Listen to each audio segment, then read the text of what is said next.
It may shock you, but Master Chief's managed to kill millions of Covenant soldiers in mere hours in a single day. And I'm going to tell you exactly how, when, and where he did it, and how Chief lived up to his Covenant nickname, Demon. It's going to be a fun one, guys. Stay tuned.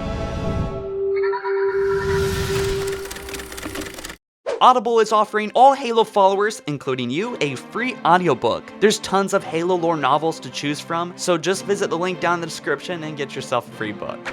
Taking place after the fall of Reach, but before Halo 1, Master Chief, Sergeant Johnson, and a few others would hijack the damaged carrier known as the Ascendiant Justice and save Kelly and Halsey and others, and eventually encounter more Covenant, then discover a station named Unyielding Hierophant. The timeline is now at September 13th, 2552, which is about 2 weeks after Noble 6 had died and Reach had fallen, yet 1 week before Halo 1's story starts and the Battle of Installation 04 begins. This place, named the Unyielding Hierophant, was a refit and repair station for the Covenant, which at the time was being used to service Covenant ships that were about to attack Earth. But if they could blow up this station, they could blow up all the ships around it, and that could buy humanity some time, but it was very likely that none of Blue Team would return. It was clear that the Prophet of Truth had found Earth's location, and the station was evident of it. He actually kept it secret from other prophets and began assembling a fleet ran by the Brutes, also secret. So Vice Admiral Whitcomb and John 117 put some thought into it and initiated Operation First Strike, with 5 Spartans including Fred, Linda, William, Grace, and of course Chief. Tagging along was also a cloned split version of Cortana to help with the mission. The group infiltrated the Covenant station by arriving in a large hangar with a Covenant Spirit Dropship. Obviously, the Covenant did not discover that the Ascendiant Justice has been hijacked at this point. So they went on with a dropship, they snuck through the ventilation systems and tunnels, and would eventually find the station's reactor core, a nuclear fission center that is the power source for the Covenant. We can actually see this in Halo 2's beginning when he destroys a large carrier. But speaking of the scene, this was just badass. It also makes it look like nothing compared to what is about to happen here. On this station, the Spartans were then ambushed by Brute guards, and Master Chief fought up a Brute that actually almost killed him, but thankfully he threw a grenade into his beltline and he blew up. During the ambush, Spartan Grace was killed, and Master Chief had to trigger her failsafe, which killed the attackers within a 10-meter radius as her suit exploded into a white-hot flash. The group would then fight their way through corridors and waves until they would finally reach the generators, and Cortana's copy would set them to overload all 512 fusion reactors on all Covenant ships. Meanwhile, back on the Ascendiant Justice / Gettysburg, the two ships would depart from each other because they were basically connected, and placed a hologram Foreigner crystal on the Covenant carrier, the Ascendiant Justice, which had been found beneath Castle Base on Reach 2 weeks prior. But this was just a hologram. And they sent the Ascendiant Justice towards the station and challenged the Covenant forces to board the ship and take it. And of course, Covenant forces weren't going to blow up the Ascendiant Justice because they figured that there was a Foreigner crystal on it. And it was only one ship, right? So the ship flew towards the station, drawing more Covenant forces closer to the impending explosion on the fueling station.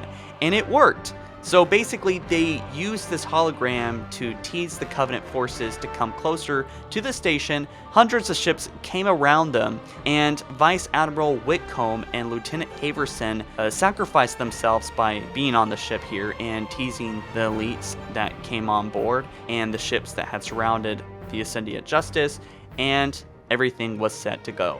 Meanwhile, on the Unyielding Hierophant, the Spartans had set things in motion, got in Banshees, and got the hell out of Dodge, and no more than 5 minutes later, the station would explode.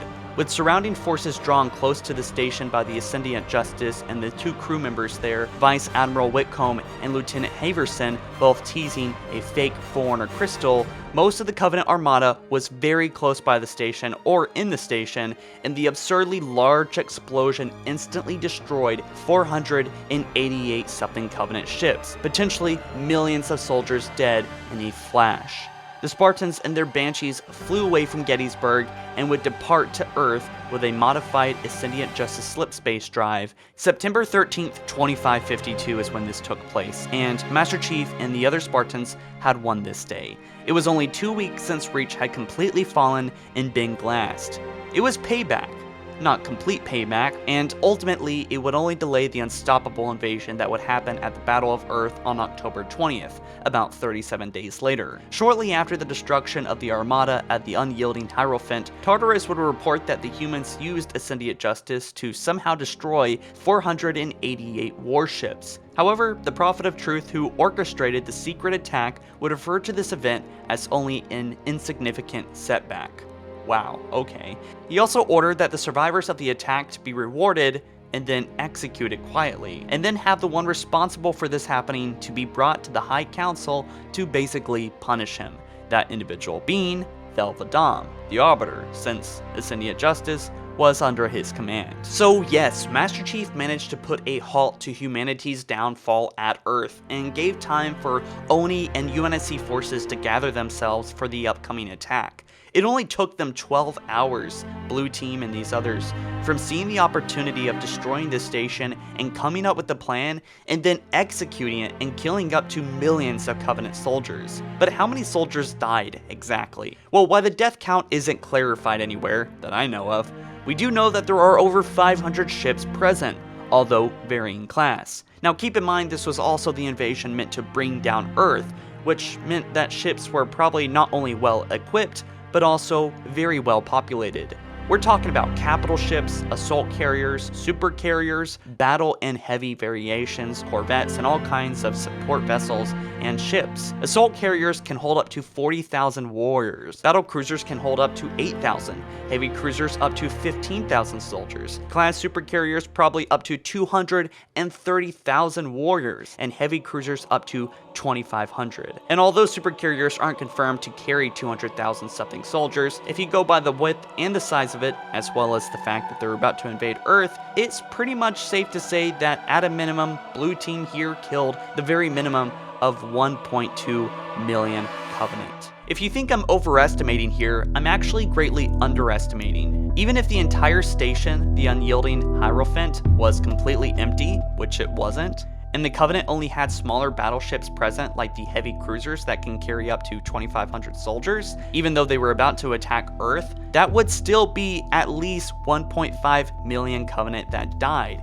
If you times 500 ships by 2,500, you get a large number. So I'm saying it cannot be less than 1.2 million. But since that's all incredibly unlikely, and there were much more aliens present, I honestly think the real number is around 2,500,000 soldiers that died here, if not probably more like 3 or 4 million being most likely, simply because the station was probably very well populated and they were getting prepared to attack Earth. And honestly, I think there were a good number of capital ships, the ships that can carry up to 200,000 warriors, present at this explosion. Now we do know about 12 Covenant ships did survive, but were heavily damaged, so even the ships that did survive, even though we don't know which ships or what types those are, or how many even survived, they were heavily damaged, and many on board those ships probably died as well. It really is mind-blowing how large the Covenant is when you consider how 3 or 4 million Covenant soldiers could die, along with 500 battle-ready warships ready to invade an enemy planet, their home planet, are destroyed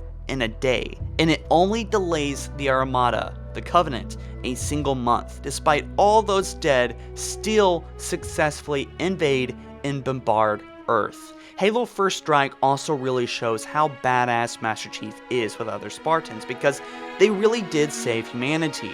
It's hard to get a direct understanding how Chief does that in the Halo games, for at least newer fans, but such an incident that so very clearly shows Master Chief stopping and killing a considerably large fraction of the Covenant's warships as well as the soldiers, it's just amazing. And it's also kind of sad and funny how all these alien souls were annihilated in such a profound but simple and dishonorable way. I believe the only other biggest battle in the Human Covenant War was the battle of PSI, where over 300 Covenant vessels were destroyed at the cost of 70-something UNSC cruisers. But Operation First Strike didn't sacrifice much besides Grace, a Spartan. This whole thing basically makes the Spartans and Master Chief basically demon gods to the Covenant soldiers, especially Chief, a real legend to fear since he orchestrated this whole thing. It makes John easily have the highest kill count of any individual in the UNSC, easily. And this also, I'm sure,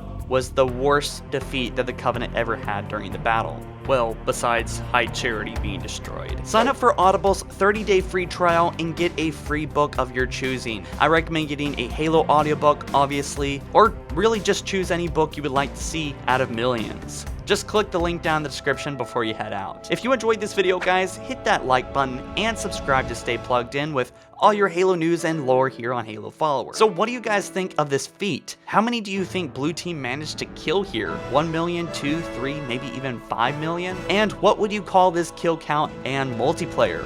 A multi-million Jaro? Let me know your thoughts down in the comments below. Thank you guys for watching, and I'll see you in the next one. Peace.